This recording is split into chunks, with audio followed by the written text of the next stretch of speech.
Oh, Testing, testing. there we go. I think we have Brad inside the chat, and we'll see if we get him on video, but most importantly, we have his voice. Or at least we did have his voice. We're halfway there. Yeah, still here.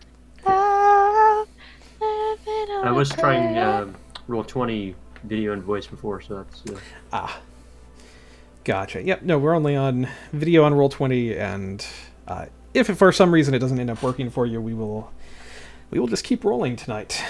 And since we have everybody on voice, we're going to go ahead and get started, and Brad, you and Galia, if you want to keep kind of trying to connect video, you can, and we'll just see how that goes from here. Again, I'm sorry for viewers, this is... Again, we're kind of waiting for Roll20 to fix their systems here a little bit. But yeah, let's go ahead and go around the table. I'm Lauren. I am your dungeon... oh, the Toms get to level up, or maybe die tonight. Either way. I'm Lauren. I'm your dungeon master. I will be the voice and actor of all of the characters that are not these guys here on your screen. Starting at the person next to me on the screen. Tom, who are you playing? Who are you tonight? Hi, my name's Tom. Excited to be here. What? Did I just hear some robot say goodbye in the background? That's what I heard. I heard that too. I think it means I'm gonna die tonight, guys. It's an omen. Well, my name is Adam. I am a tiefling warlock. He have a big sword and big horns too. That's fair enough. not metaphors for anything. I know what they're talking about here. Your mind is in the wrong place, clearly. Next to Tom, we have James. James, who are you playing tonight? Oh, and we cannot hear you. Talk. I have to get used to this thing. I am James. Tonight I am playing Joris, the Triton fighter from the depths who has come to the surface and finds it an enraging place to be. Excellent. And next... next in the order, we have Brad. Brad, who are you tonight? You know what? Tonight I think I'm just gonna play Bob. He's a builder, I've heard. Yeah. Can we fix it? I hope so. Again, we're not hearing nope, you, James. James, push to talk. I am playing Red, the dwarven war cleric. Excellent. Har. Apparently practicing to be a pirate. Excellent. Next we have T. Who are you tonight? My name's Sky, and I have a really awful Australian accent. I carry a bow, and I can do a little bit of magic with some fire and some water. And you're an adorable cat. I think should be mentioned. And last but not least, we have... I will check my audio here real quick. Patsy, just to make sure I am sending things correctly. I wonder if it's that Discord thing again, because she joined after you. Oh, that's a good... I will drop out of Discord real quick. Patsy, can you hear me now? Yes, I can. Okay, Hello. excellent. And who are you tonight, Patsy? I am the faithful paladin of Lathander, Miss Galia Dehaven, a tiefling, very tall tiefling, and she also has a best buddy right now named Don Greeter Born, affectionately named Corn, and we all love him. He's great. He's just there. He's holding some spells, holding Tanking. a lot of blows. Indeed. He's great. Love him. Wow, that's fun. Apparently, if I hold the shift key down and scroll my mouse wheel, it just takes me back to a different page that I was already at instead of scrolling the menu bar. That's handy. So I will load. Oh, no. I will load a map for you here shortly. But I was going to tell you a little bit about what happened last time. Yes. Wow. Sorry about that, guys. I think loading that page also blasted everybody's eardrums out. So sorry to the listeners for that as well. So the last couple of sessions we have not had at the table with us our delightful companion, Galia. So it's good to have you back, Patsy, number one for tonight. Just to talk about what happened these last couple of episodes. Well, really this last session, we took the party from across. They arrived at the bay. They killed the death slod that had been very scary and turned out not to be nearly as scary as they had expected it to be. Traveled cross country to the Jahaka Bay, where they saw a ship kind of way down the coast a little bit. They traveled through the jungle to get there, encountered some giants who they parlayed with a little bit, and then arriving at the beach, you were able to hail the ship. They brought you aboard after striking an accord with you, and then kidnapped you and took you a few hours away to an anchorage where you now find yourself. So that is where we are picking up. Basically, the last thing that you had seen here at this anchorage, as you emerged from the hold of the ship and walked out onto the deck, waiting on the pier, was a woman who introduced herself to you as a Flaming Fist operative. So that seems like a good place to begin, and we will pick up there. So let me just get your audio going, and we should be good to go. Some waves near the beach. There we are. Little ambiance.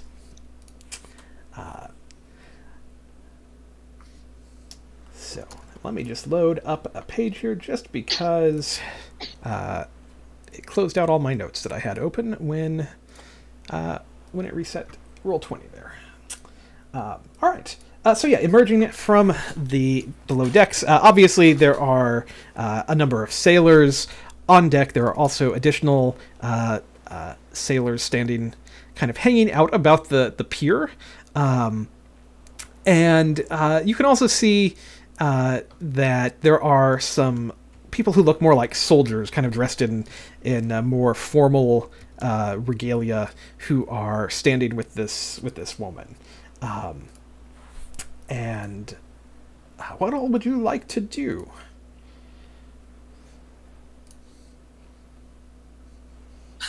I'm sorry, Galia's camera just froze, and it looks like she's like trying to murder stare us. Yes, it does.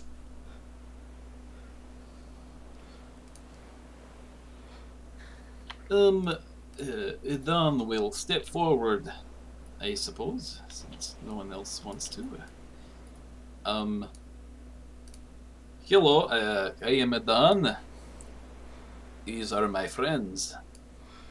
This jeweled man told us you would wish to speak with us, yes? Yeah, that would be the captain that you were speaking of. This woman is going to nod, and again, she has the several soldiers with her, and she will kind of gesture out onto the little dock here, and she'll say, "Yes, please accompany me. I would very much like to speak with you." And this is the woman that you are seeing here. The latest in collar fashion. Indeed. Wow, that's a pretty intense stare there. Yeah, it is. And she's just going to expect you to follow her, and she will kind of turn on her heel and begin walking away. Not the very verbose one that did. Nadon will. You guys follow. Well, for the time being, it doesn't look like we have much of a choice, do we? So we're on a ship. Basically, are we captives? What are we? Yeah, well, you could always jump and swim, I suppose. Yeah, I could, but we all can't. And obviously, we should be sticking together. Maybe she wants to feed us. To what? Well, we'll find out, will we not? And, yeah, I don't... Okay, good. There's her token. Yeah. I was like, where is she? Where am I going? Yeah, I'm not going to put all of the soldiers and pirates and things onto the onto this map currently, but she is going to lead you into. Let's see here. Looks like they did not create this correctly. No. Yep, we got you, Brad.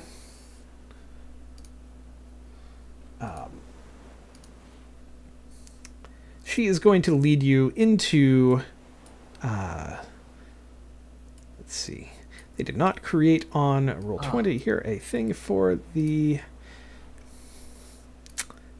doors here. So I am just going to try to figure out how to get you in here. One moment. Okay. Hey, video of Brad. Well, looks like Firefox is the browser of choice tonight. It did not seem to be too happy with me though, because it made a really scary noise and all the video suddenly went to poop. So, I don't know. All right, I'm just Oh, bringing look, you. this Birdman. I'm bringing you in here. Let's see. I think Vorn and Deadly Treasure are not like they are kind of left on the ship. But she's going to lead you into this kind of from the outside. It looks like kind of a wrecked ship that has been kind of reclaimed, and inside there is a bar inside this ship. We've just lost Brad. He's never leaving again. Oh, What? I mean, Red. let's see. What did you do to me? Actually, What did you do? actually, here we So go. we just lost Red because there's a bar inside the boat. Oh. Rick. Oh, don't scare me like that. I can't see much. You know what? I'm actually going to. This is a suboptimal thing here. I'm going to. Always disable Foghorn. Yeah, I'm going to leave. Well, no, there's other stuff I don't want you to see yet. But I'm just going to leave you outside for now. Just assume that you are actually inside the bar, inside this ship, and she is going to. She is going to lead you in, and sit at a table. It's kind of already been arranged for all of you to be here, and yeah, she's going to sit down and just kind of wait for all of you to file in.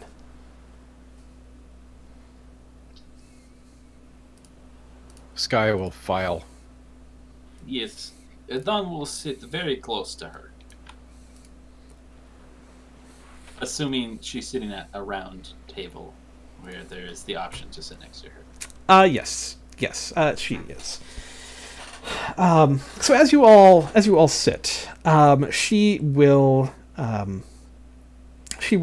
kind of wait for you all to get a little comfortable. There's going to be a bartender who comes in and hands each of you a drink. Not really taking an order, but you'll see just that offhand it is definitely some kind of like beer or ale kind of beverage. And as you all get comfortable, she will finally begin speaking. Allow me to introduce myself. I am Commander Liara Porter of the Flaming Fist, and thank you for coming to see me. That's an interesting way of putting it. Well, you're welcome, I suppose. She's going to... now, I suppose this is a slightly awkward meeting. It is not at your request, I understand. I did divert you from where you were headed. Yes. It is an accurate summary. Good job. As you're kind of sarcastic, she's going to just kind of shoot you a look, Adon. Kind of a little bit of a glower, but she will continue on. I will definitely return like this devilish smile, like sickly pointy teeth, and just too wide. Very devilish looking. You don't want to see a cat smile. She's going to say, I had the captain bring you here. Well, quite frankly, when I saw how close I was to you, and that I had the opportunity to speak to you, I couldn't resist. I've been hearing so much about you and your group. Well, good, I hope. He's been talking about us. Really? About the undead? Because, we've been in the tropical jungle for quite some time. Had a lot of interaction on the size of the world. James, you're coming in just a little bit kind of muffled. I'm not sure what's going on there. Let me see if they... Okay. She's going to just kind of look back at the group. Well, first of all, there was you helped some of my soldiers who were in a tight predicament, for which I owe you my thanks, and the gratitude of the Flaming Fist, I suppose. Oh, from the valley. She'll nod. When they returned, they spoke very, very highly of you and your skills and what you had done for them. And it is because of them that I will not, in fact, be upset with you for not securing permission to explore through the jungle as is required. You do see that anything outside of Port Nyanzaru is under the control of the Flaming Fist, and you did never come to ask for a charter of exploration.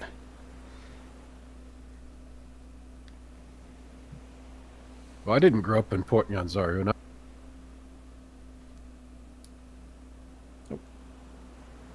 But I think we lost you. We could lost have your tea. audio, Tom.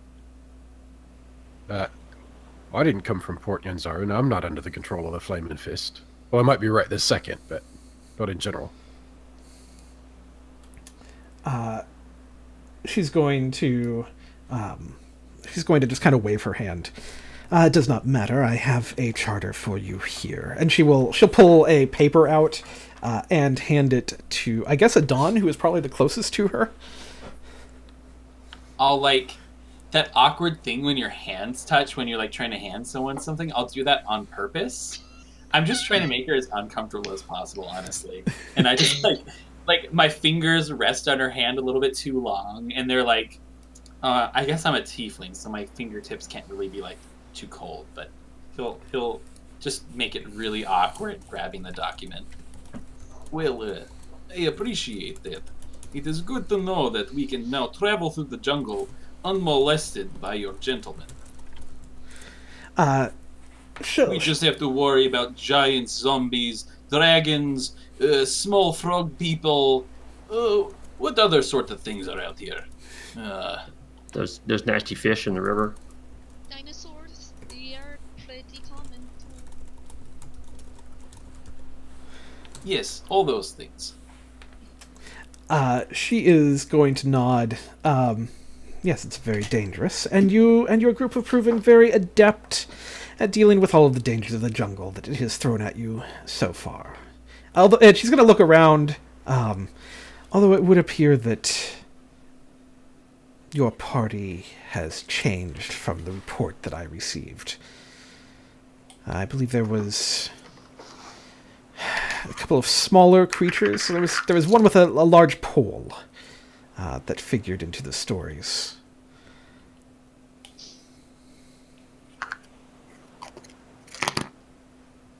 Well, I have no comment on that. Yes, we've had some misfortune already in the jungle. She's going to nod again. The jungle is a very dangerous place. And, well, that brings me to why I've brought you here, I suppose. Since you now have a charter of exploration, and we can commence with our business, I need your assistance, now that you are working alongside the Flaming Fist, with a couple of different items. First and foremost, there is someone that we are looking for, and since you seemed so useful in helping us recover Volothamp, it would appear that I would like to see if you can help us recover the second individual. Just how many have you lost in these woods? This one we have not lost. This one is one that we are looking for. We believe that he is in danger. That wouldn't be artist, would it? As soon as you say it, she's going to look at you. So you are aware of Mr. Simber and his companion? Yeah, we're also aware of a pretty significant large danger to him. Yeah, there's a lot of people who are looking for him. Many people are looking for him. She's going to nod.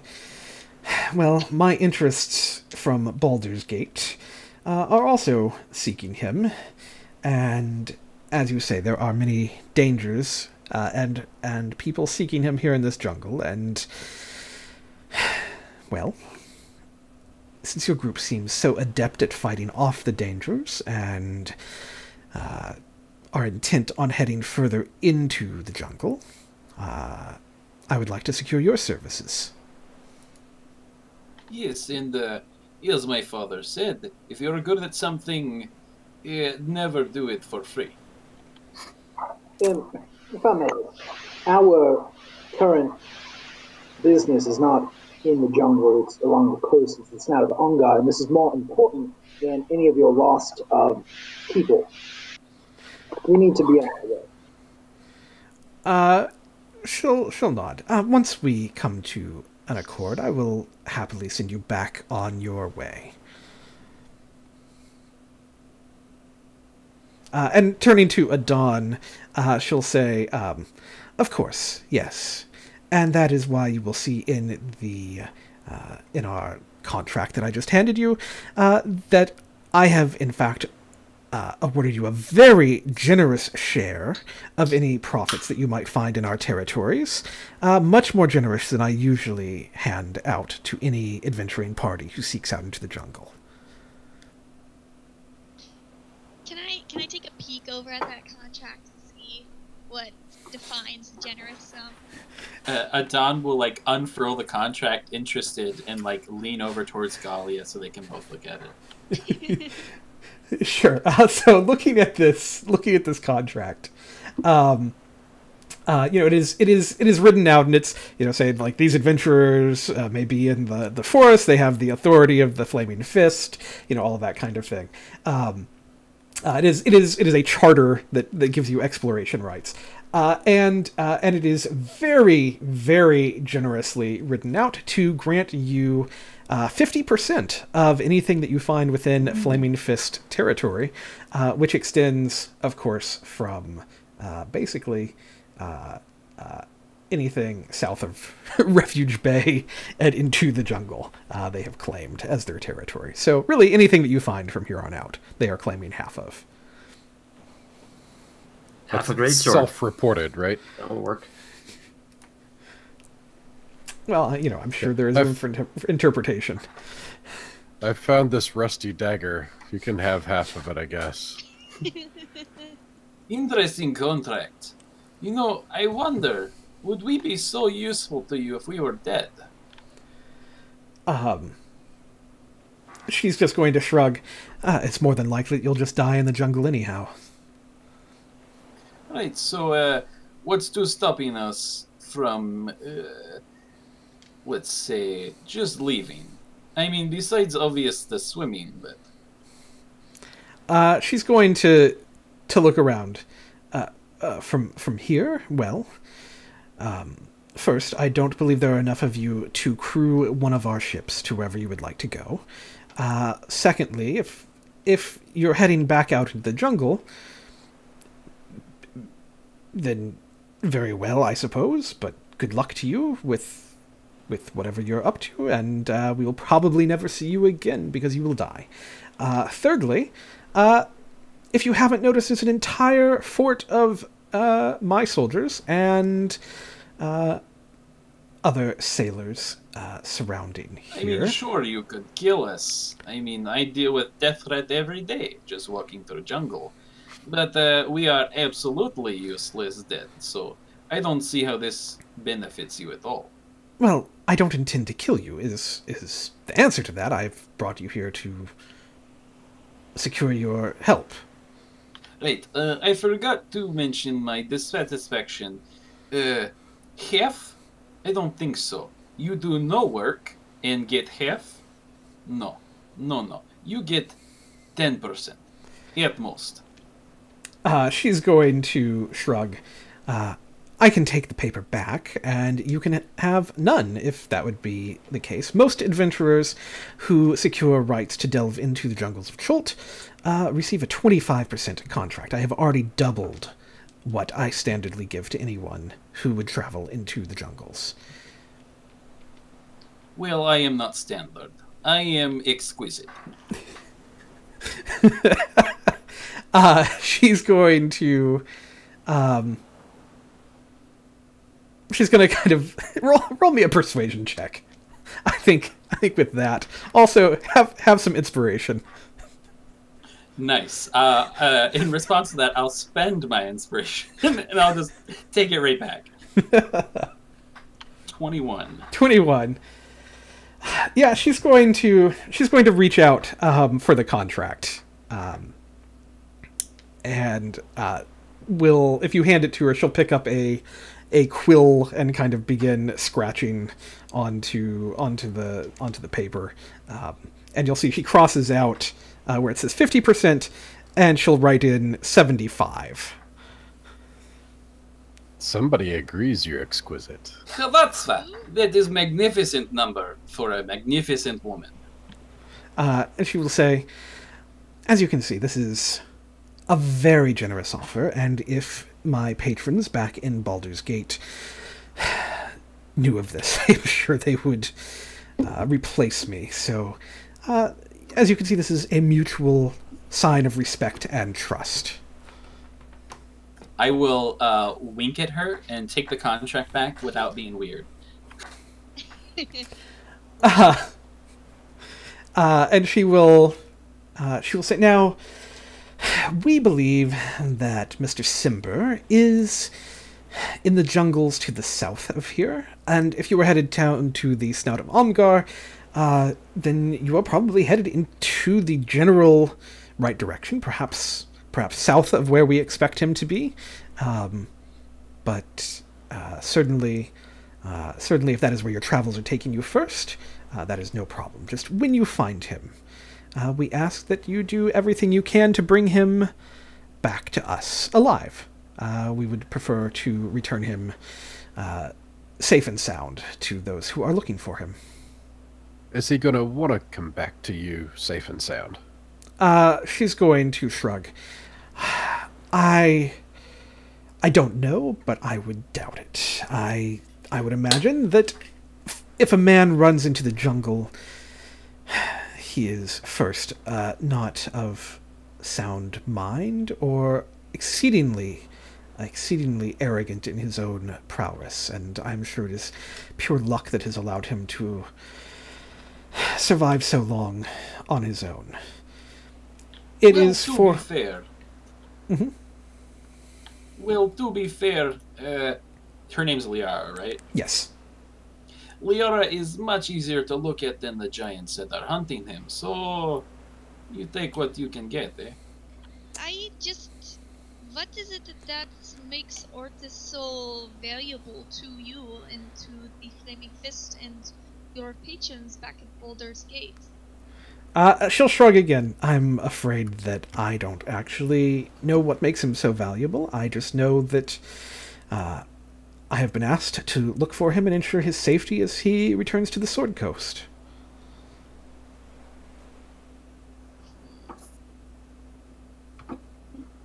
You can insight that if you would like to, Galia. Yes, I would. I can see that on your face that you wanted to insight it.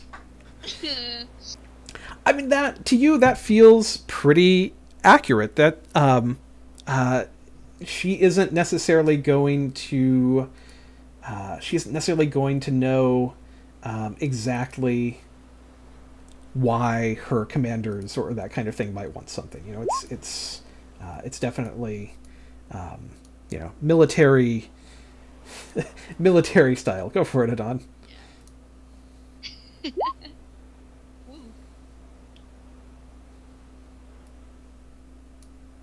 It's a little bit better than mine.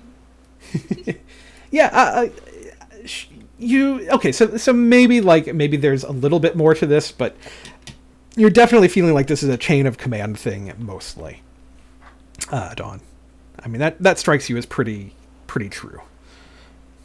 Yeah, Adon will say, look, if it is a need-to-know basis, I think perhaps we are in a need-to-know. I mean, if we can use the information to leverage him onto your side, then perhaps we might be more successful. I don't wish to step on anyone's toes, but again, knowledge is power. Roll another persuasion check. Oh boy, natural one. Here I come. Oh, 5. Kind of close to it's a natural one. But I mean, that's a 10. That's a reasonable. It's an average roll. Yeah. She's going to.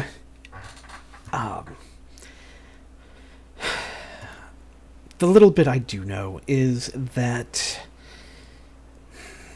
he was once part of some organization back on the mainland, and that he stole some sort of artifact from them, and now it is... Well, there are those who are trying to find it, that, for instance, the giants, and it would be pretty devastating, is my understanding, if it fell into their hands, or any other hands that shouldn't have it. And she's just she's going to and you know that the jungle is full of those who, if the wrong zombie stumbles onto a powerful artifact, it could spell devastating problems. Devastation for your profits, that is to be sure. So I am to understand that Artis is a thief among thieves, then? She's going to... I don't know what organization he was with, or any of the circumstances surrounding it, I'm afraid. Right. Yes. I think that, my question is, can you get your captain to cancel the contract where we pay him, and since we're part of the Flaming Fist now, he can give us free voyage? Yeah, she'll nod. Absolutely. Because of the inconvenience I have caused you, I'm happy to arrange your passage down to the Snout of Omgar. Well, he'll look to the rest of the party. Do anyone else have opinion on the current situation? Well, we're making requests. As we have discussed, we're not any good to you dead. You seem to have said earlier that there is some kind of benefit to us, to our ability to stay alive by cooperating with you, and I'm a little lost on the practical means by which you think that's going to happen. She's going to kind of look at you for a minute, and she's going to point to the charter. Well, first of all, this gives you safety from any Flaming Fist patrols. Second of all, it puts you on the legal side of being in this jungle, which will make sure that you do not, should you find any artifacts in any ruins or other such areas, put you on the wrong side of the law should you try to return with those. Lastly, it provides you the services of the Flaming Fist. If you need us, you can seek us out and we will provide help as we can. Do you require military assistance with your travel? I can spare some soldiers to travel with you if you would like them, to steal your experience. Otherwise... I have just one small request. My armor here has been through quite a lot, and I was wondering if there was somewhere I could get something newer, or perhaps something nicer. What kind of armor do you have on, Galia? Chainmail. Chainmail? Are you looking for some kind of plate, or what are you after? Yes, I would appreciate a nice plate, but I know that's a lot, so I figured I'd just ask. I want you to roll a persuasion check with disadvantage on this. But I'm so pretty. Yeah, this is a hard ask, though. Can I... Oh shit.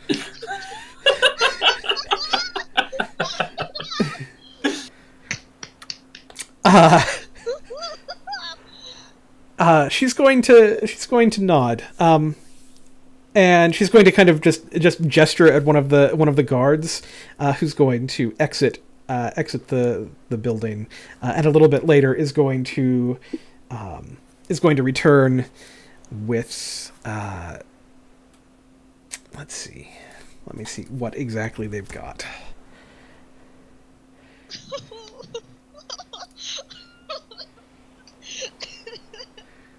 Would this armor happen to have a painting of an arrow on it? Let's see. And you currently have chain. Let's Yes. see. What is the next one? We up got from this that? plate over in the corner that nobody wants to use. Just some spare plate mail. Why is this not? There we go. Some strange reason. Where is... There it is. Nope. Shopping important answer. There is the one I'm after. What are they bringing you? I think that they are going to bring you... If you're in a chain mail... they'll bring you some... I think some splint mail. I guess it's just that's the next thing up. She'll want to take the chain mail in return for it. Okay. But Fair. yeah, they've got some supplies here like that. Strangely enough, at this odd anchorage that you find yourself at, and she's going to, like, while you're getting probably outfitted in that and changed into it, she's going to turn back to Adon and the rest of the group. Tell me about these giants that you encountered. They were ugly. If I remember correctly, they were frost, I believe. I don't know how to tell. They were big.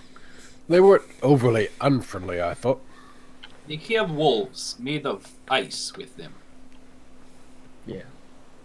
And where Yes, did they you? were definitely friendlier than I thought that we would be. I thought we were all dead. Where did you encounter them? I would have protected you, Red. I would have protected you. Just up the coast from where we found your captain here. And where were they headed? Inland. Yeah, that's all we got. Going into the jungle. They were wandering aimlessly. If they survive, I will... Well, they are giant men and women, I don't know. The jungle is hot, and they were blue, so... You know, put one and one together. Yeah, she'll kind of note all of this down and like probably give some orders to one of her men and kind of kind of whisper something over to him. He'll kind of go out and prepare some things. Is there anything else you want to talk to this woman about? I've got something to say. Mm-hmm. My name is Loris Livinzath. I'm a Triton warrior.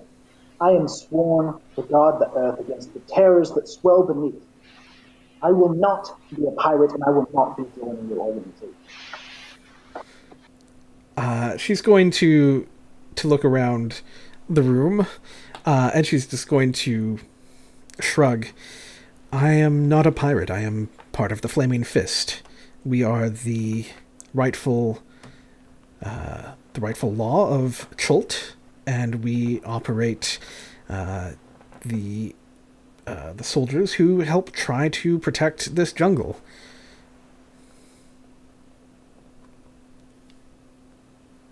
Ultimately, I have no business in meddling with organizations and factions of Earthfolk. I cannot join. Annie. She's going to look at the rest of the group. Do you all agree with Mr. Jarrus here? What? I had no problem looking for your friend Artis. I am okay with looking for Artis, and I am... I mean, 25% of what I earn, the guild takes more, so... Meh. Also, I would like to point out, actually, never mind, I'm not going to say that yet. She's going to look back to Jarrus. Is there anything that I can do to make you more comfortable with this situation? Do not make me a part of your organization. Let us go, and I'm happy to help you search for your future.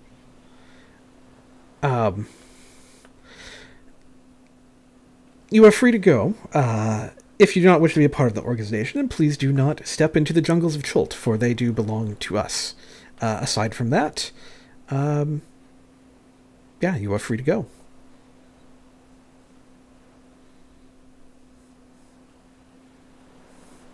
Or you can accept our charter, and you may have free reign of the continent.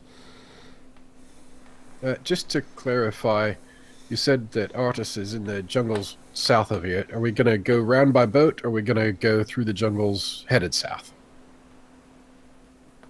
She'll shrug. My understanding was you wish to head to the Snout of Umgar first, and we have a boat waiting for you to take you there.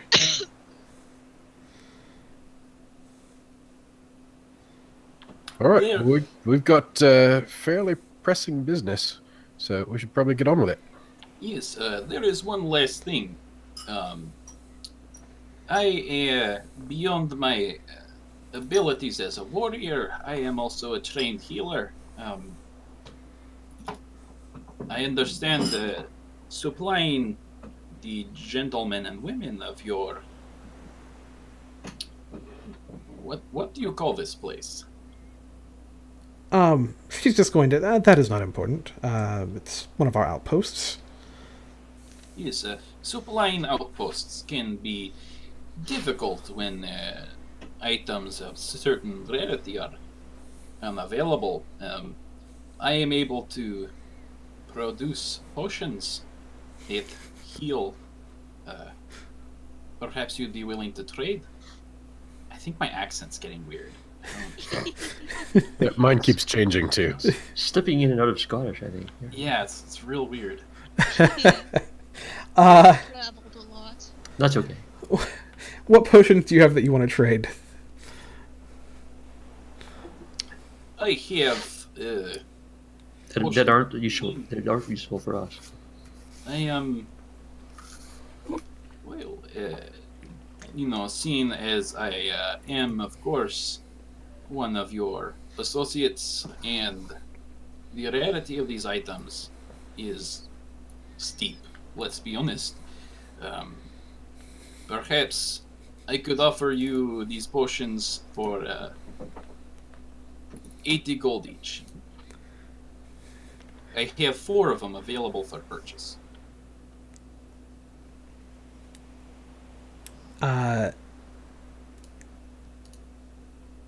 What sort of potions are they? Remind me what they are. Potions of healing. Just general potions of healing. She would be willing to pay that for them. That's a reasonable price here in Chult for potions of healing.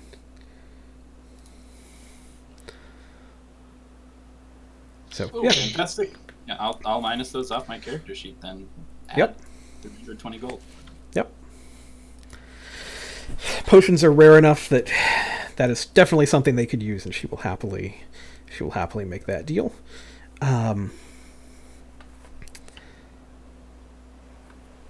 Well, that concludes my business. She's going to look around the group, just kind of seeing Jairus again. She's going to say, I feel that the rest of your group is in accord with this. I don't understand how my terms may have offended you, but I hope that you will consider them and travel under the protection of our charter. And looking at the rest of you, good luck. And of course, if you find any ruins or other such things, please make sure you report them back to us. Any findings or anything of that nature. That is one of our major primary goals here, is to help find the aspects of our mission here in Chult.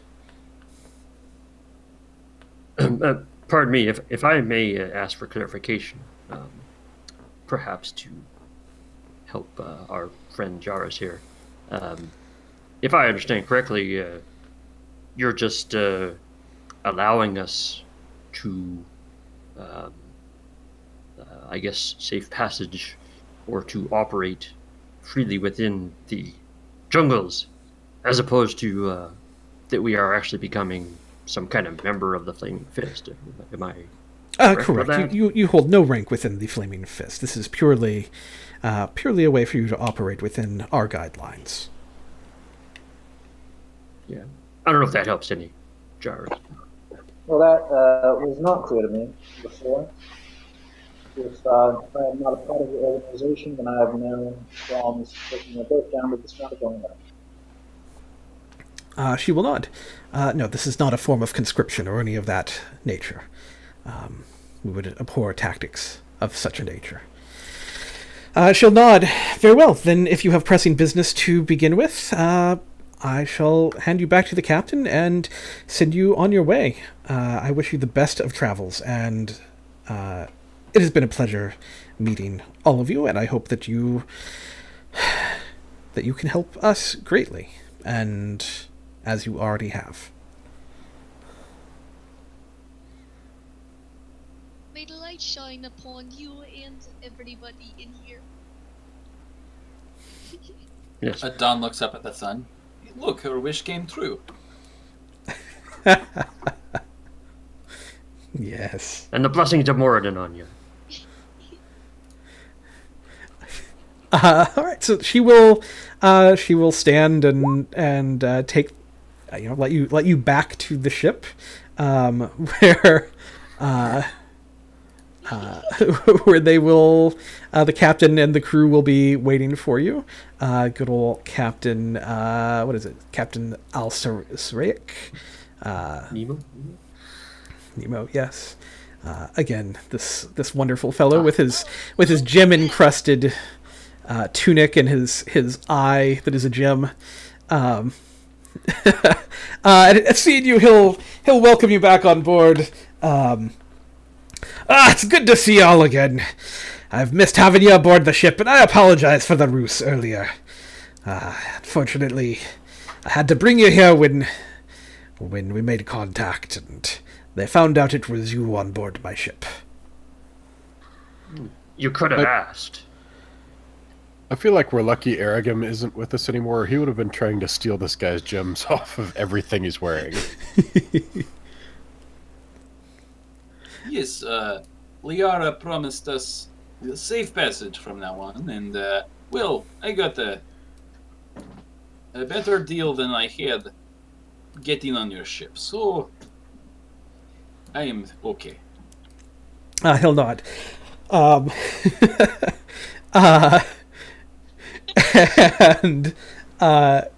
the commander has taken care of everything. We're ready to take you down to the snout of Omgar whenever you're ready. About that, you don't happen to need a bit of time there, Adan, to perhaps make a few more potions for the party, do you? Well, I have the materials to make one more, but as far as time, I mean, how long is a trip to the snout? Well, I can tell you that as soon as the map loads. Was there something you needed to stall for, Brad? Just the part where we don't have any potions anymore? Well, I was under the assumption you guys had some, because I offered, like, oh, hey, I have, like, 4. Does anyone need any? And you guys said no, so. Yeah, Well, I have one, so, I have 2 still. you know. If Fred wants one, I can give him one. I have Well, 2 left. I'm speaking in general for the long-term use of the party. It's going to be several days to get there. It's probably, let's see, it's 280 miles plus probably another. I mean, we're talking 600 or 700 miles. So that's going to be a few days of travel. I suppose I could quick run off the ship and buy 50 gold worth of potion material and make 2 potions on the way. Or you said 3 days?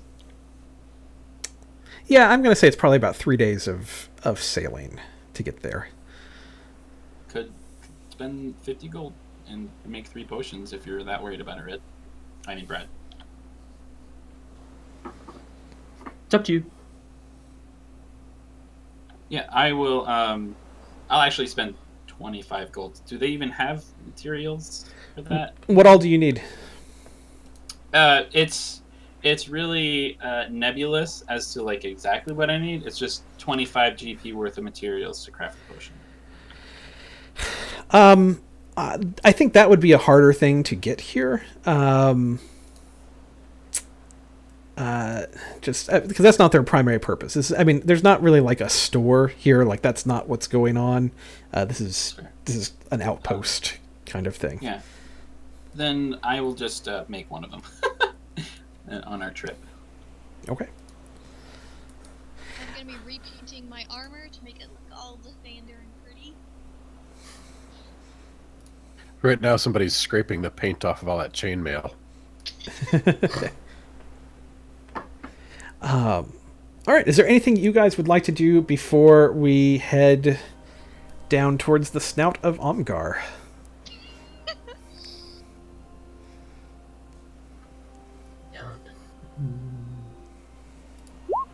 Nothing I need to do. I'm All ready right. to just get into it. All right. We're going to go ahead and add 3 days, and apparently 3 days. There we go. Do we need bug We got potion out fed, in the and we ocean? don't need to worry about bugs. Yeah, you don't need to worry about bugs. You don't need to worry about food here on the ship because you're moving fast enough that it's keeping you safe from those kind of things. So 3 Where the days. heck were we? By the way, did we ever figure that out? Oh, up here in Jahakabe. Yeah. Are we able also Oh, wait, no. to maybe like do fishing or something along the way for foodstuffs or? You might be able to do a little bit of fishing, but it's going to be more like anything you catch is going to go into the communal pot of things for the food for the day of the sailors and that kind of thing. Because I don't think you can do just typical line stuff. You're moving fast enough that kind of thing isn't going to work well. Sorry, Adon would have approached Galia while we're on the boat. Yeah, absolutely. Anything that you all want to do So- on the boat. Galia, Oh, yes. What's the matter? you have become quite the capable warrior since the last time I saw you. I spent a lot of time away from the halls of the church, and so in my time away I had to find ways to defend myself.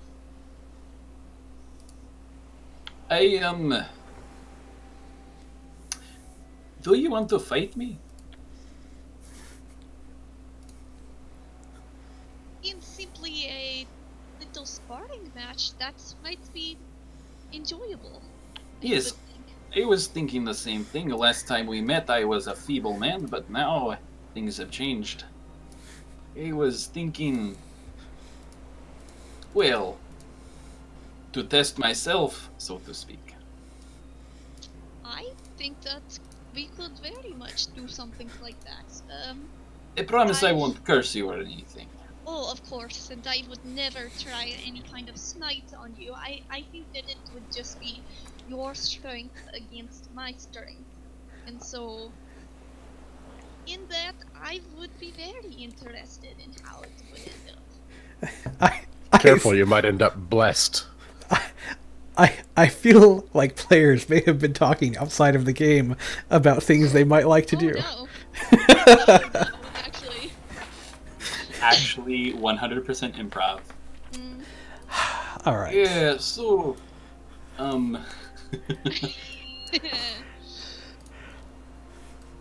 I would of course allow, how you say, defensive spells. Just, I don't wish to lay, how you would say, dark magic upon you. Right, of course, and I will try to keep the conversation with Lathander to a minimum during this, and so I would be able to show my strength instead of perhaps just the strength of Lathander. Are you ready to rumble? I suppose we will start this off. Give me a moment. I will allow you to prepare your defenses, Galia. Okay. And Adon will close his eyes, and as the sea breeze seems to coalesce around him, it starts to collect on his skin and freeze. Waves his hair. Yeah. So, I think this would be like of entertaining value to the sailors and everyone. So like they would want to like I think want to do bets and like all kinds of stuff. They would clear an area on deck for you to have this little battle, and I mean all of this kind of thing. So I think this would suddenly turn into like a larger sort of thing than you're thinking, probably offhand. So yeah, they would make kind of an area, and everyone would kind of, I think, crowd around for you all. So this is your ring. anyone who would step out of it is disqualified, I think. And there will be betting. Would anybody like to place bets? Like, I think the captain would happily be the holder of any bets. So if you want to bet against each other or against the crew or anyone, you can bet on Adon or Galia if you would like to.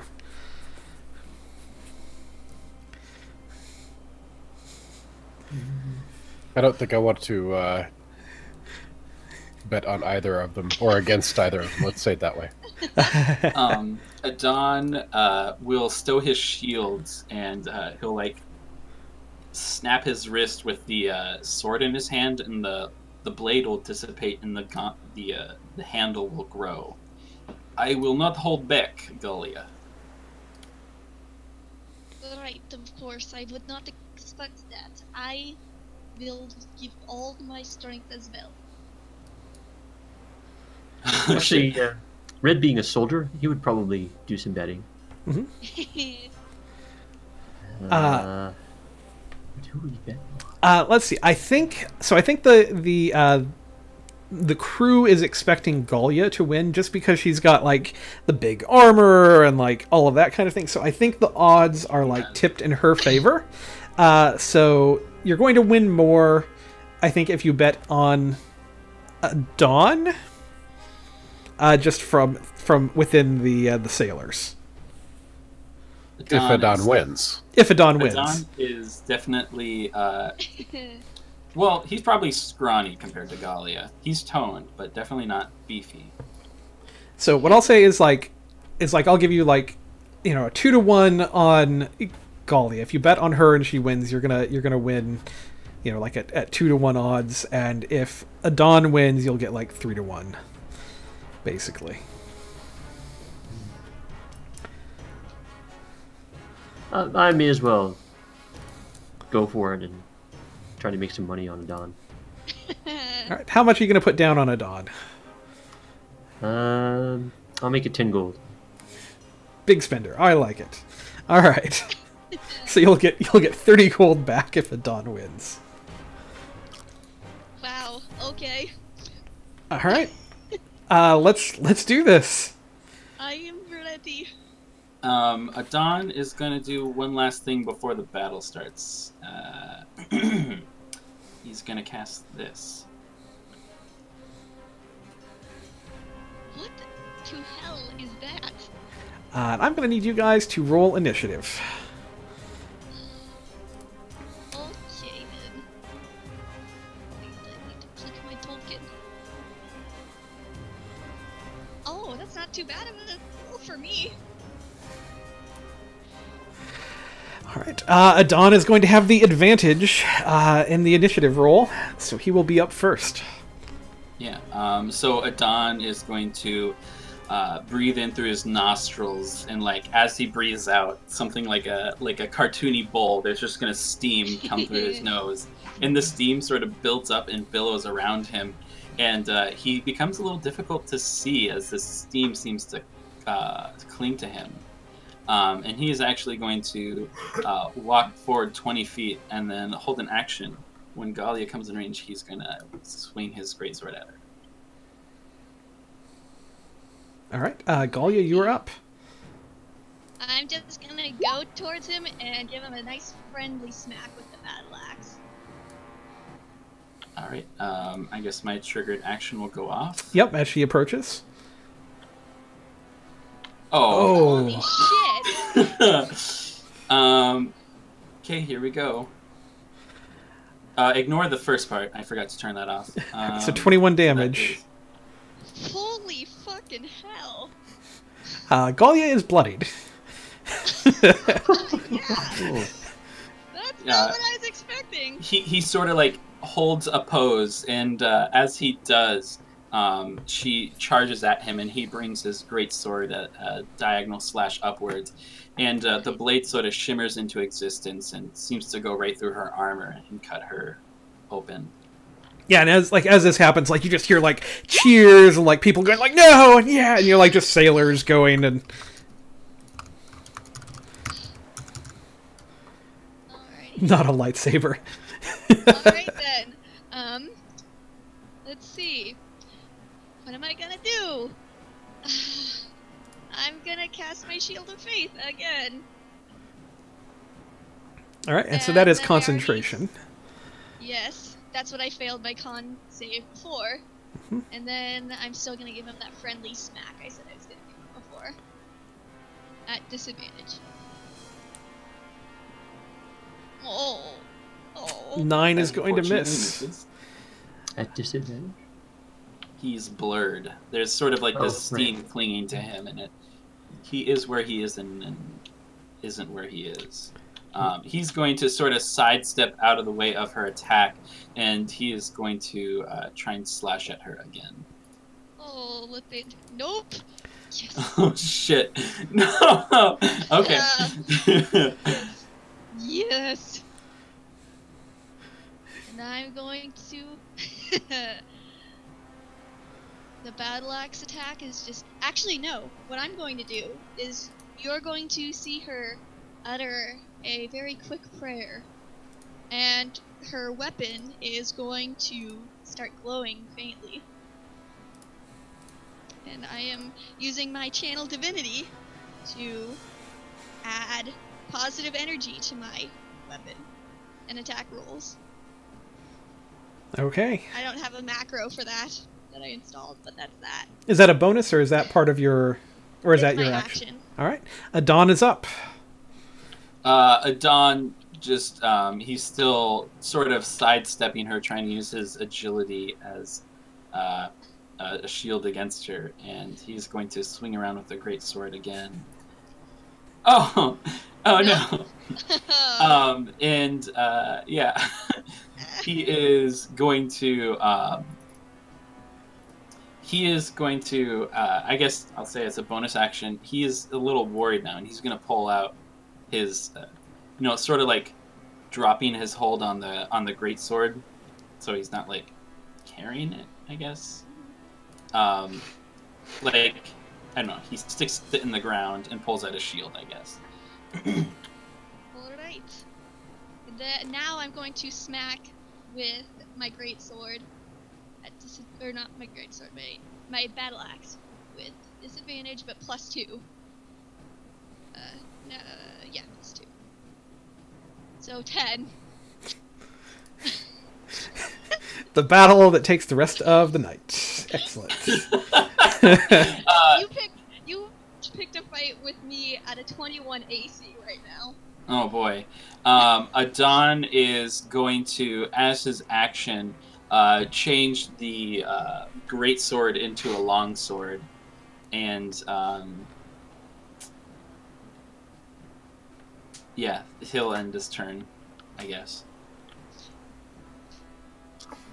All right.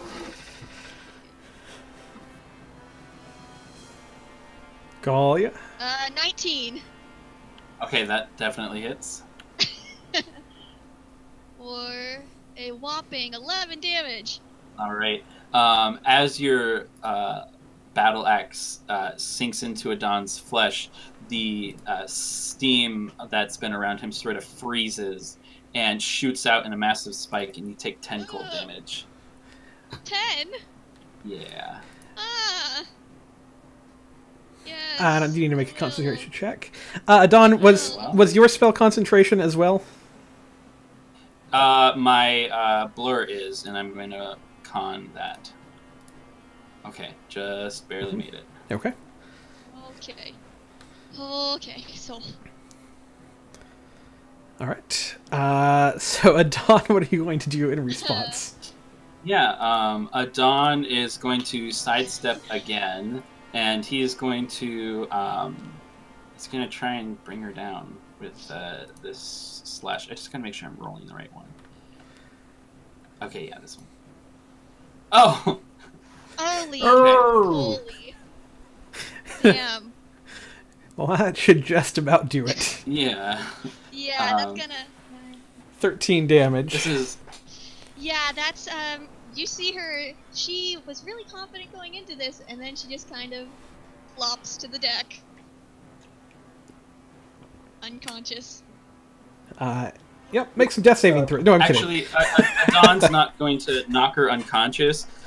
He's just going to bring his greatsword around, seeing an opening in her defense, and is just going to like hold the sword to her neck, and sort of like relax and sheath his weapon.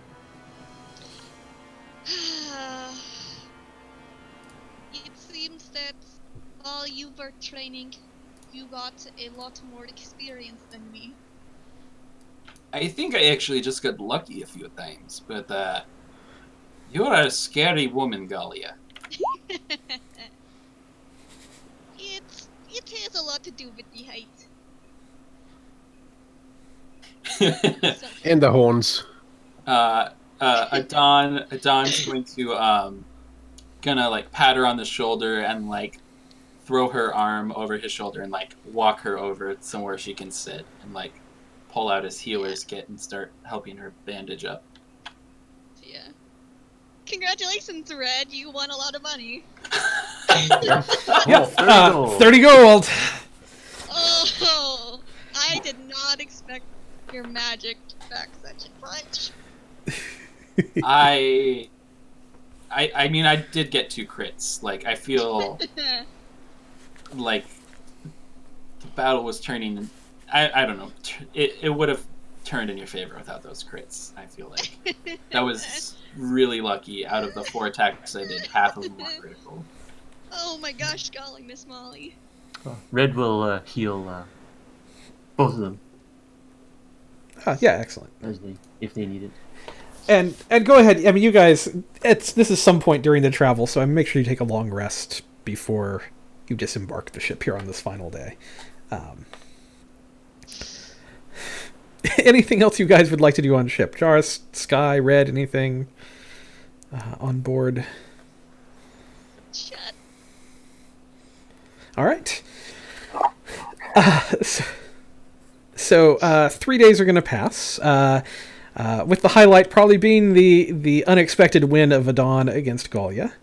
And you're going to you'll see as you're sailing, you come down the coast, and as you move south, you can see that the coast starts giving way to mountains, and along the coast as you continue moving southward, you can see that it is mountainous, and there's steam rising from inside the mountains, and you can see the occasional like small lava slide going down the side of a cliff somewhere, and you'll say it'll pass several small little bays and inlets and things as you continue south, and you will arrive at the Snout of Omgar on the 3rd day. A small little piece that has broken off from the mainland of Chult here. So let me move maps for you as you come towards the Snout. One moment. At some point, Adon would have handed Red a potion of healing. To soothe your worries, friend. Oh, thanks. As I said, it was more for just in general that we have supplies for the party type of thing. So. But this is good. Sailing into the Snout of Omgar, the captain is going to approach all of you the final day. It's probably midday at this point. And he will, and Quilgok is on deck as well, and he'll approach Quilgok and address him. All right then, Quilgok, we're close to your homeland now. I'm assuming you'll want us to land near Ahoy. And Quilgok will nod. There's not really. It's not really like making landfall. It's more kind of like you're gonna have to anchor out and get rowed in into the mainland. But Ahoy is the main turtle city. It is right here on the map.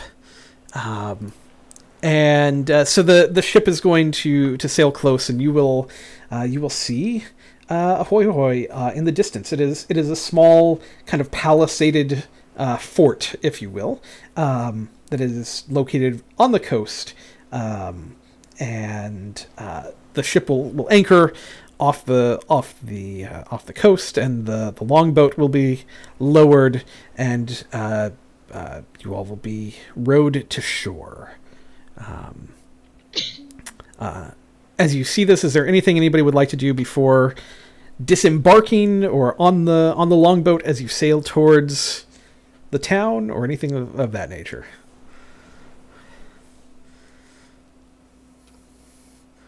So, Jarvis, we made it here. Are you excited?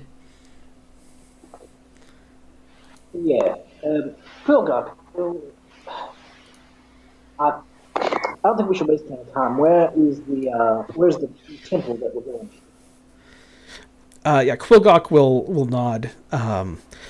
Temple south of here. If we make landfall here at Ahoy Hoy, we can do anything that we need to prepare, and then head south down the coast to the Typhoon Palace.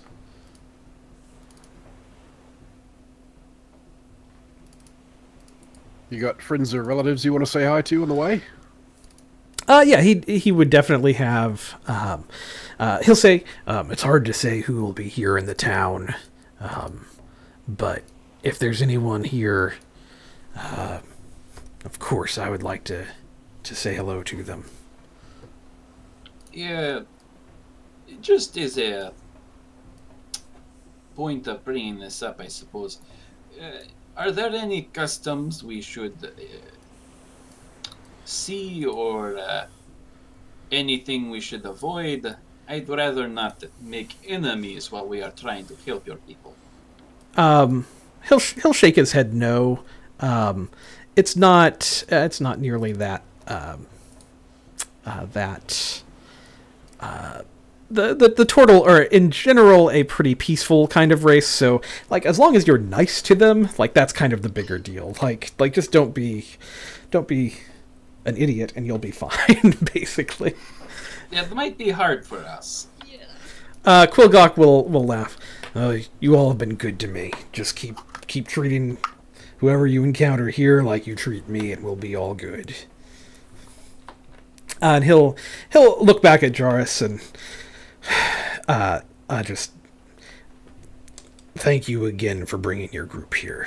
This is going to mean a lot to the Turtle people. No thanks are required.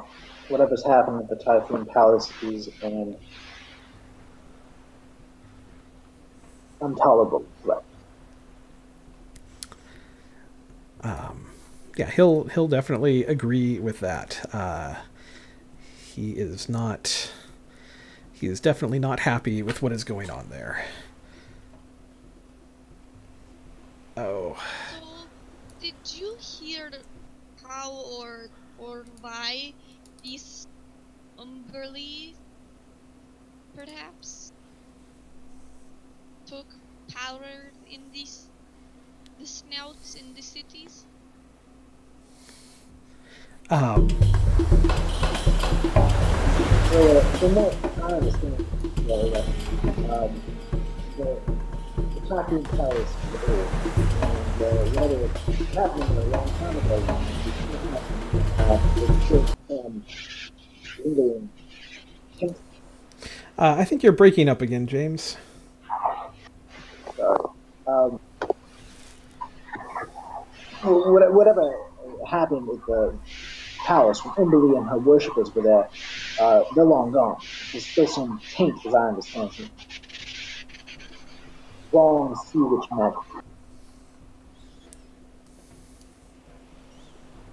Sorry, my computer just did a thing that I'm recovering from here, so one moment while I get you moved over.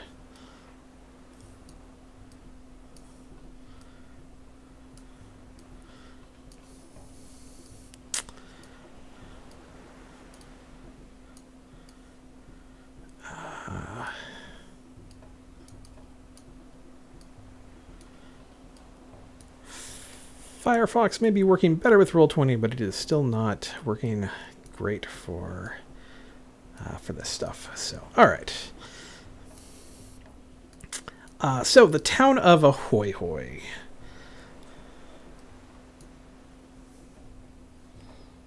Here we go. So you're going to make land. You're going to make land. Is it? Go ahead, Tom. Is this something you came up with, Lauren? No, this is. They released an expansion for Tomb of Annihilation. So they had a different artist who did the artwork for it. But it was released through the DM's Guild. But it is actually written by Chris Perkins, and it is like an official, like it's Adventurers League legal and everything with it. So it's yeah. Cute. It is really freaking cute. Yeah. So when you said palisaded, I was a little disappointed. I was hoping it would be like domed, like shells, but it's little shells. It is little shells. Yeah. As you get closer to it, you realize that it is shells that have created the palisades around this, and it's kind of built into the natural clefts in the rock here.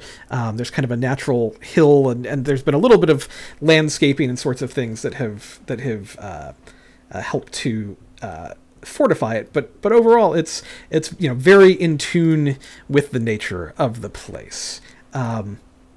And your group is going to approach from the south, down at this end of the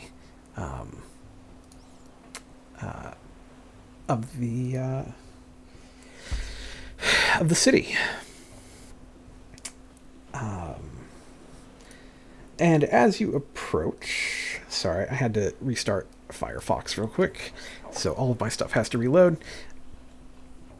As you approach, you're going to see the fort. It's kind of on multi-tiered levels. You can see that, and you'll see ahead of you that there are double doors, and at the top, standing guard, there are two turtles. Wonderful creatures that look very similar to Quilgok. And kind of just to your west, you'll see a couple of flat-bottomed or wide-bottomed fishing boats, and a couple of small piers that smaller boats could tie up to, and that kind of thing. And as you approach, one of these turtles is going to kind of peer over and call out, "Quilgok, is that you?" And Quilgok is going to. Yeah, it's just you just see like face and shell basically kind of poking through. Quilgok is going to call back. "Yep, the prodigal returns. Let us in. I've brought some friends." They're gonna open up the gates and open it wide for all of you to enter into Ahoy Hoy. As you Love that name. As you step in, you're going to see these doors. They're really large doors. They're like 10 feet tall, 12 foot wide. This wall is like 15 feet wall, or wide. Sorry, Don's gonna ask. Do you have bigger turtle people? Is that why your doors are so tall? And Quilgok's just gonna, well, you gotta make sure the doors are big enough to get your shell through. Oh, you're serious? You actually get that tall? Well, not usually, but I hate for there to be an accident. Oh my. Don's face goes pale. He goes from a dark gray to a light gray. And so as you step in, you're going to see this. It's a very small town. Like this is not a large sort of place. You're going to see that there's probably about I don't know, you can see maybe 20 turtles at work and play, 20 adults. And then you also see that there's like some smaller, like younger turtles who are running around playing and that sort of thing. There may be maybe a dozen of them even. And everyone seems pretty happy, but they've all kind of stopped what they're doing and are kind of paying attention to the new people who are coming into town. So as you enter, you come into this area. It's on the higher tier, and there's a wall just to the north of you that looks down into a little courtyard, and you can see that the courtyard here. You can see that there's a couple of guards posted at the gate to the north of you in the courtyard there as well. You can see there's like some kind of roofed building here. There's some chicken coops and things outside of it. And to your west, you see a large area that is covered with sand. And you can see there's woven mats laid out on the ground, these shady awnings, and several of the turtles that you see are just kind of lounging on these mats. And there's also campfires going, there's fish hanging, and there's meat that's drying, and there is a large basin in the middle that's filled with what's probably rainwater, so it's fresh water for them. And this looks like maybe kind of a social hub for the turtles who are here. Red's going to look around and focus on the construction and the stonework.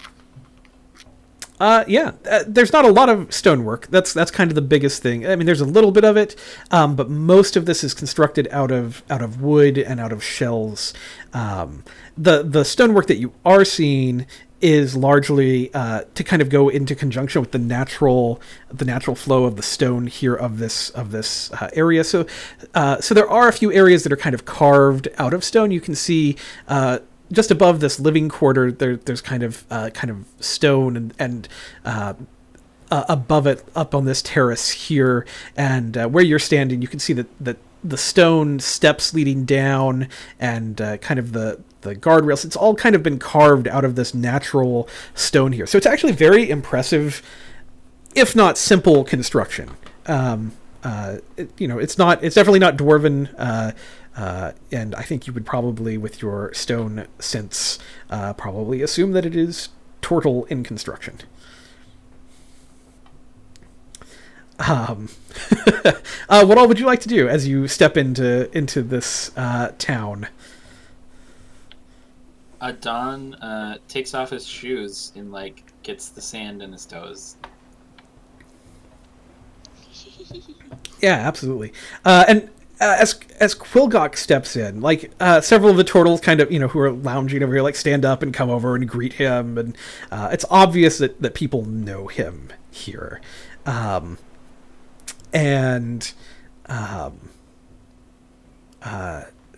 Eventually Quilgok will kind of motion you all over, and he'll start introducing you around, hey, this is Bob and Charlie the turtles, or, whoever. He'll start introducing you to people, and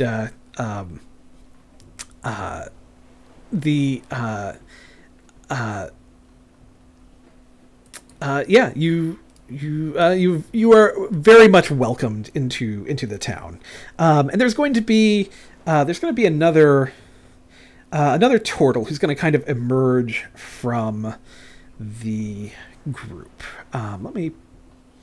Let me pull him up real quick for you. This guy is on the older side for turtles. Let me see. I think I have a handout for you. Let me see if I've got that. I sure do. Excellent. So this guy, he's very, very old. And his name is Mudgraw, and he's going to approach the group, and he's very loud as he approaches. And he's got a staff that he's using, and he's kind of pushing people out of his way with it as he comes through. He's he's kind of, let me through here, let me through. And as he comes up, he's gonna, Quilgok, you old so-and-so, welcome back to Ahoy Hoy. And Quilgok's going to, kind of reach out and clasp hands with him. Mudgraw, it's good to see you again. Still keeping things going here in the city. And Mudgraw will nod.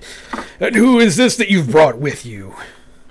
And Quilgok will introduce the group. He'll say, I've brought them to go see the Typhoon Palace. And as he says that, like, everyone is just going to kind of hush. And Mudgraw will get very, very serious. Was there a record scratch right then? Pretty much, yeah. Me. Yep. Pretty much. And he's going to look at the group and, well, if you're going to the Typhoon Palace, then that must be because Quilgok here has told you about the troubles there.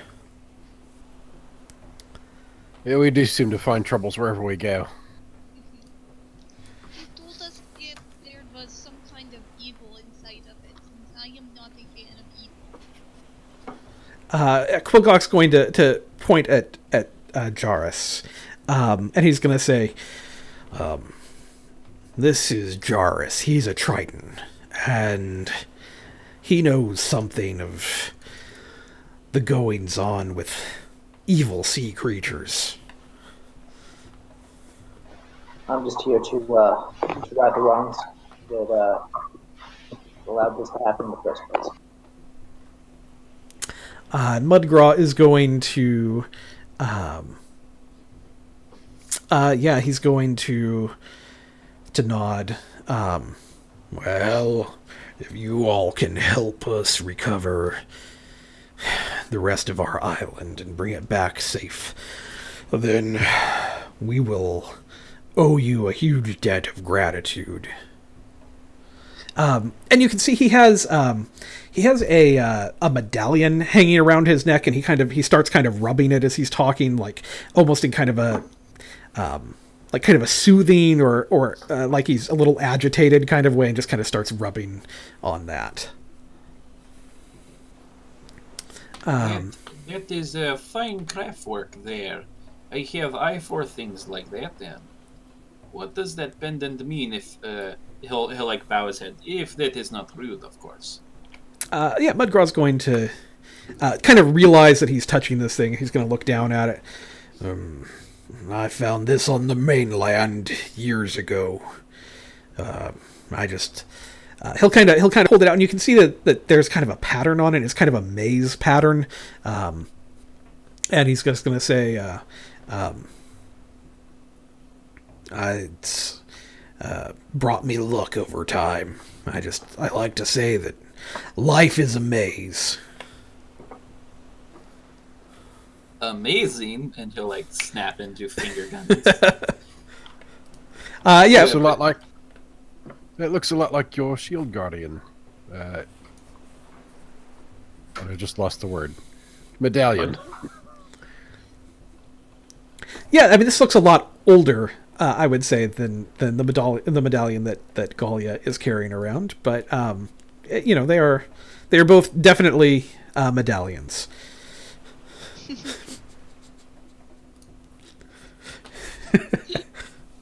Round hangs from chain. Okay. Kitty likes shiny thing. Get distracted easily. Mudgraw is going to kind of just clap his hands together. All right, we've got guests, everyone. Let's put on a good show for them, and tomorrow they're going to head out into the jungles to help us. That's a Quilgok voice, not a Mudgraw voice, but whatever. And he's going to, like, everyone's going to kind of start slowly but surely pulling stuff together. Like, they don't have a fast pace of life here. but they will, like, they're going to put on kind of a feast for you a little bit here for the evening. They're going to make sure that you are comfortable and well taken care of. Quilgok will happily kind of show you around, and you're going to see, he'll explain that there is an area to the west that's kind of a fishing area. There's a the way they have it set up, they have these large fishing poles that they can actually fish from inside the fort, and there's this kind of star that they've a polished metal star that they've attached to a post that they can use to catch the light, and they use it as a basically a lighthouse. They can catch the light from like the sun or the moon and reflect that out into the water to warn any fishing boats that are out there. I totally thought they were like going to focus a sun laser on pirate ships or something. Excellent. There are 2 hatcheries, and these like he doesn't even take you into them. He just kind of like lets you poke your head in. But both of these under the nets. There's one here to the north and also one on the other side. There are eggs in here. There's ropes strung across the areas that form nets atop of it. He explains that those are to keep predators and other creatures from like flying in and taking the eggs that are in there. And there are currently eggs present.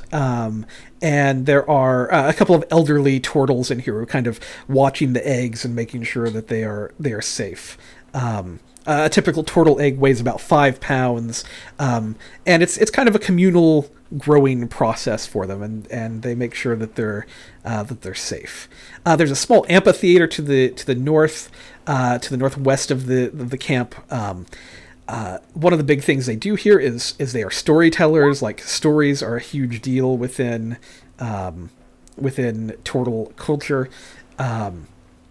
There is a smithy off to the east, where they craft simple tools and shields and weapons and that kind of thing. And then there is a small market actually to the south. So it's kind of one of those things like there's not a lot of people in it, but like if you were wanting to trade, like turtles would be very excited, and like different people would go and man their booths and be like very excited to suddenly have like market day for the visiting people. And if there's a ship or something and more people coming in to trade, they'll do things with that. They do have some special items here that they can sell to you if you would like anything. Is there a market page for them? Sorry. Yeah, sorry. There is not specifically, but I can tell you what they have in 1 second. Go and ask the special items. Yes. They have basic trade goods, potentially. So basically anything on the standard trading tables, if there's something that you want, there's about a 25% chance that they'll have it. So we'll roll to see if they even have it. Aside from that, they have several different things. You can get a bushel of red bloodhawk feathers. You could get a covered basket that has either 4 poisonous snakes or scorpions within it. You could get a 2-pound basket of ornamental shells or coral, if you would like. They have plenty of beautiful shells and coral that they collect around here. They have a barrel that contains 80 pounds of coconuts. Wow.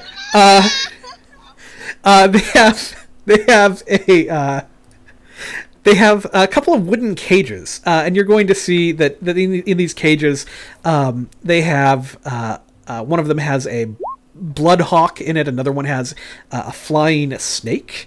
One of them has there's this weird creature that looks kind of like a bunny rabbit, but it has a horn and spots. Bunny corn. Yeah, it's called an Owl Mirage. It's basically a type of rabbit that just it has this horn. It's a horned rabbit. That is my favorite thing I've seen in this game so far. 20. By this game, I don't mean you guys. I mean Dungeons and Dragons. I want all of them. Yeah, they have 2 cages. Like they have 2 of those that they have captured at this point that they keep in little hutches and things. Those would be for sale. They have a couple of dinosaur eggs, like a Dimetrodon or a Pteranodon. They've got one of the things that they have here is they also have domesticated giant lizards, so you could use those as like a pack animal or something if you wanted to purchase a giant lizard to travel with you. Or you mean the barrel of 80 pounds of coconuts? Right, yeah. Unfortunately, Asa is not here, but they have a little enclosure that has a couple of axe beaks in it. They also very are very proud to show off that they have some jewels. They have a couple of diamonds that are very, very lovely.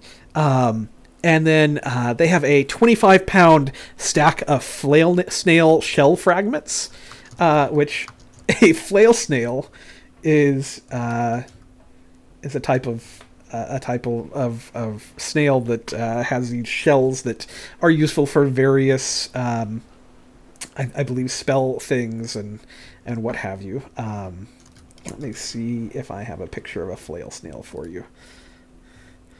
Here we go. This is a flail snail. Oh, that's significantly less cute. Yeah, what are you but it's talking about? That looks like a so they don't actually have the whole snail, but they've got parts of their shell. Oh. Yeah. That's not as cute. Oh, I want a snail. I want the eyes. Can I? Would it be possible? Like, how hard is that shell? Like, yeah, I'm looking up the shell right now to make sure I understand what I'm telling you about. They also have some pearls, and they have one shell that is completely intact. Now, here's the thing about these shells, right? When I say that shell. Yeah, when I say pieces, these are not like a flail snail is a large creature, is the thing, and the shell is an anti-magic shell that provides protection against magic, basically. And so these things can use when they are inside their shell, they can be protected and that kind of thing. They have a completely intact flail snail shell as well. It weighs 250 pounds. That is how large these things are. You're muted. So, potentially, could you use a fragment as a shield? Yeah, you could potentially craft a shell piece into a shield. Do any of the turtles have the expertise to do this? The turtles would not have that expertise, but it is definitely something that you could do, and it would be an anti-magic kind of thing. Basically, there's kind of a roll that sees if it what it does to a spell that it blocks. I see. Would that not block a spell from behind it as well? Basically, yep. There's a roll. So if you're holding it. Yeah, if you, while you're holding the shield, if you succeed on a saving throw against a spell or a spell attack, then there's stuff that can happen, basically, is what I'm saying. Okay, so it doesn't block the person who's holding it from casting a spell, though. Correct. It's not like the shield of sadness. Yeah, but you would have to fashion it into some kind of shield. Adon will definitely talk to the purveyor of these snail shells. Yes, Scalia would be there too. Hello. The coconut guy and 25 pounds of coconut. You're buying 25 pounds of coconuts? Yeah, how much? Well, the Yeah, the whole barrel is 3 gold. So split it out into about a third of that. So 1 gold, you get 25 coconuts. Incredible. Hello there. Yeah, actually, there's 25 pounds of coconuts worth. I will say I don't know what the average pound of coconut is. Like how much a typical coconut weighs. What does a coconut weigh? Tell me, Google. How much does a coconut weigh? Typical coconut is 1.5 pounds. So you've got something like, what, 16, 17 coconuts, something like that? Okay, and 1 coconut is 1 ration? Yeah, I will agree with that, I guess, for ease of gameplay. And some water, too. All right, Adon, what were you going to say to... Adon is going to... I'm assuming him and Galia just, like, grab hands and, like, fast walk over to the shells. and Adon has this very kind smile on his face, not the devilish one he gave Lorelei. Or Liara? Liara. Oh, Liara, okay. Hello there. Is it a... Can I even tell if it's a male or a female? Oh, this would be a female. Okay. Yeah, no, I mean, you could definitely tell the difference between them. Okay. Hello there, Miss Tortle Lady. I am Adon, and this is Galia. We came here with... oh god, I'm so excited. I'm trying to blank on his name. Our turtle friend, what's his name? Quilgok? Quilgok. He was the guide who brought us here, and we are very happy to be able to purvey your shop. And I was wondering, those 2 shield-sized fragments there, how much do you sell those for? Yeah, she'll look over and do a little bit of a sales pitch for them, and ultimately it comes down to those over. Let's see if I can do a good female turtle voice. Well, those over there are 500 gold apiece. I see. And,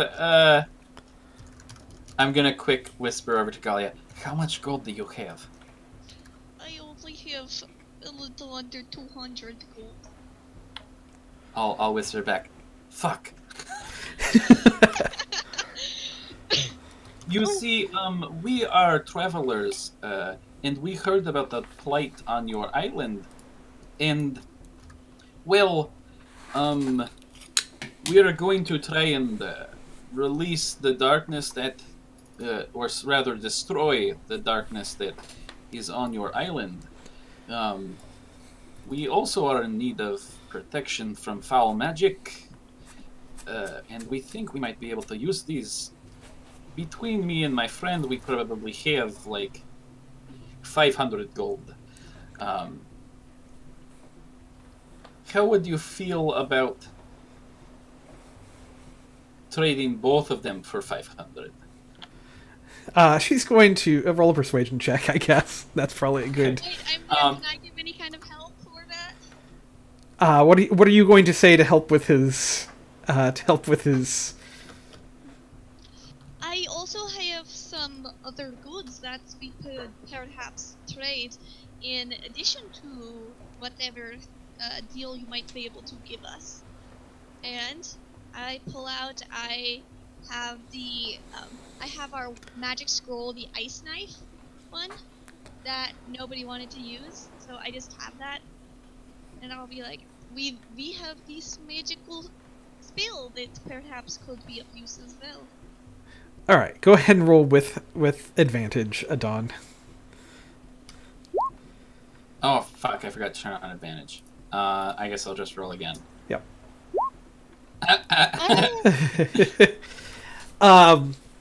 She's going to look at the scroll, and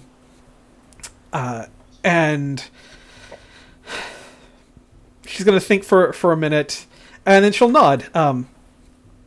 Yes, I think I can do that deal. 500 gold and the scroll. Adon will bow, like, thank you. And he'll reach into his purse and start the arduous process of counting out. Galia, how much gold did you have exactly? I had exactly 197. Oh, okay. Let me see. And then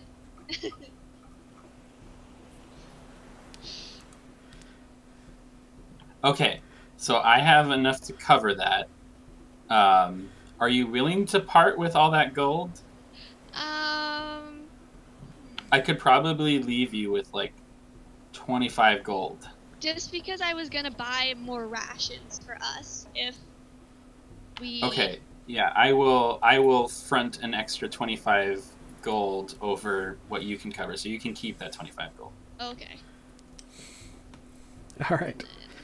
Speaking of rations, when this deal is done, like rations, insect repellent, like All I would say basic stuff. Yeah, rations, insect repellent, water. They would have all of those at standard prices. So those are just looking back here. The insect repellent it's a gold piece for the salve. Yeah, or a single block of incense is 1 silver piece, and it's 20 applications for the 1 gold, basically. If you're after rations, those are typical 5 silver per day of ration. Yeah.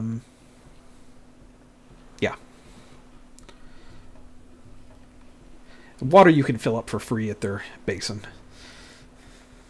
And do they have arrows? Let's see if they've got any arrows. I would assume I'm going to give you a better chance on the arrows because that seems like a thing they should have some of here. So we're going to give you a 75% chance that they've got arrows. So anything under or over 25, they will have some for sale. Yeah, they've got arrows. So yep, you can fill up on those at standard pricing. So I hand over the 328. Is that what it was? 328. I need to redo the math. I'm sorry. I will also see if I can pawn off then my normal old shield for any chump change.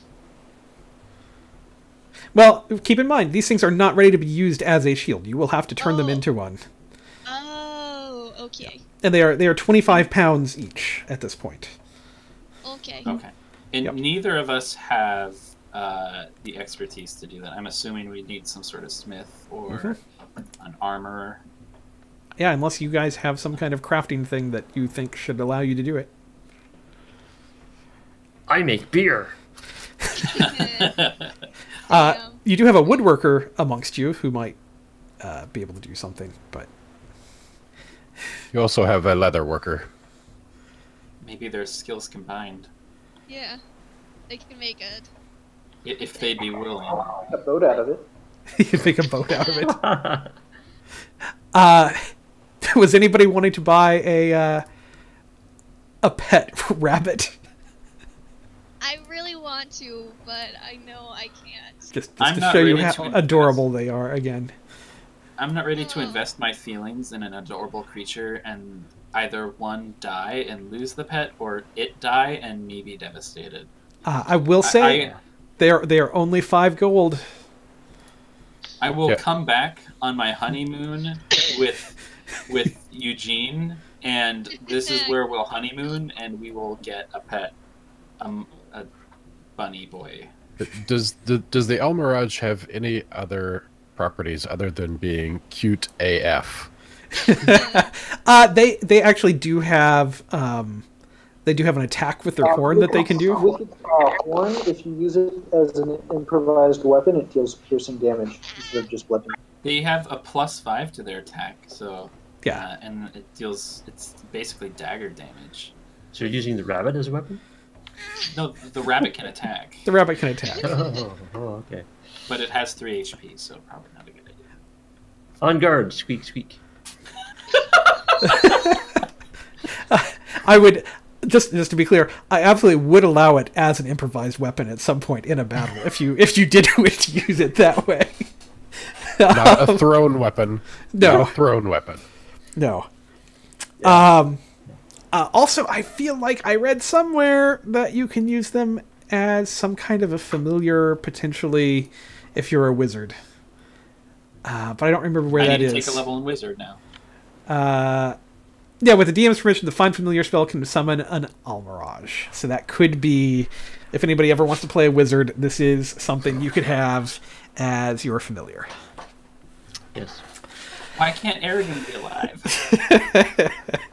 I do have one question. Yes. How much are the diamonds? So it's a 500 gold piece diamond. Like this is a very very good diamond. Which Red would recognize. Like again with your stone information. Like I think Red would see this and realize this is a really good diamond that they've got. And they are very proud of these things because they don't. Again, this is not a place that has a lot of like super fine sort of stuff, so they're super proud of it. Yeah, the guidebook I got from the temple also has diamonds listed as spell components. Ah. Yep. But I don't got that much money. Well, there is a dungeon They that have you were planning to go small clear, so they don't have any small ones. Oh, okay. Because 500 is actually like for resurrection or one of the higher ones. Oh yeah. It's like a couple hundred for revivify. So. Yep. All right. Well, maybe I can find some gold somewhere. All right. Okay. But I will come back for supplies before we leave. Okay. Also, I'm going to. he Actually, said that no. there was a- Sorry. We might need some now.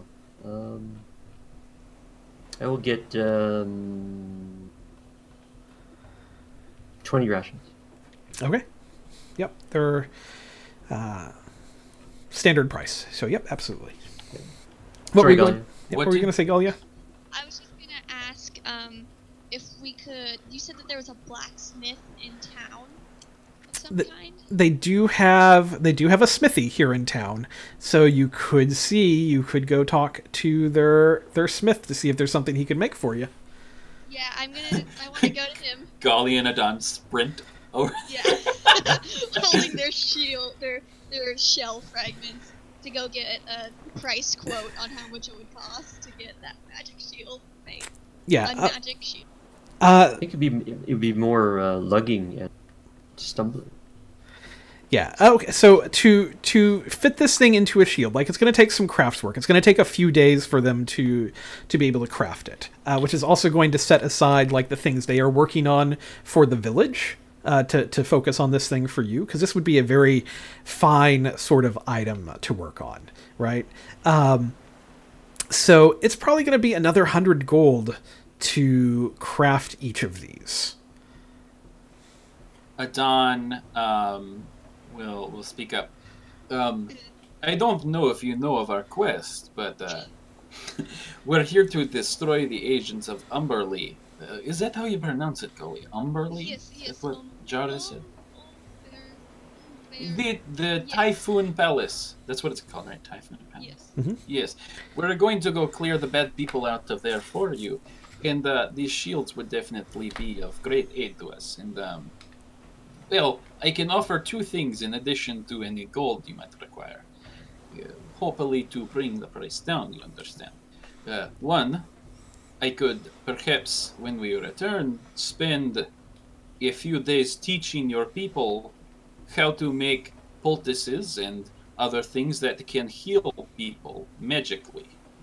And I would also be willing to part with a single potion of the healing. So I think they would be willing to make some kind of deal. Here's the thing: if you'll give them the potion of healing now as a down payment, they will count that as the 80 gold that the potion of healing is worth.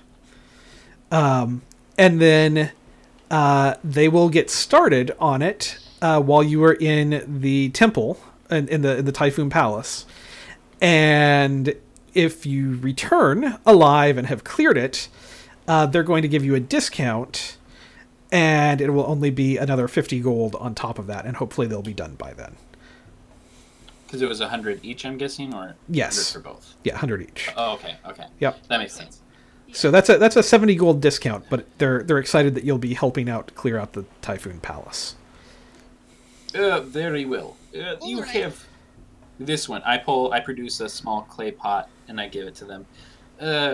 This one is salve. You apply it to forehead and eyelid, and oh, that's so funny, James. Go directly to the forehead. Oh. I wonder. Oh. You open it and then apply salve to forehead. Just apply directly to the forehead and then you saw it. I'm on board with that. Yes, you apply it to the eyelid and the forehead, and these are magical. Well, I will. It's magic. Put on your eyelids and forehead, and it will heal wounds. Can bring back from brink of death. Yeah, they'll sock that away, and you have begun work on 2 exciting shields that you won't have for this particular dungeon, but should be good moving forward. So here's my suggestion. Why don't we take a short break? We can, if anybody has any other things they want to buy or sell, we can do that during the break real quick. Just, if you need any rations or anything, just do them with the standard rates. And then we will pick up afterwards with getting ready to send you guys off into the jungle here from Ahoy Hoy towards the Typhoon Palace. Does that sound good to everyone? Cool. Well, we will be right back. Thank you, everybody.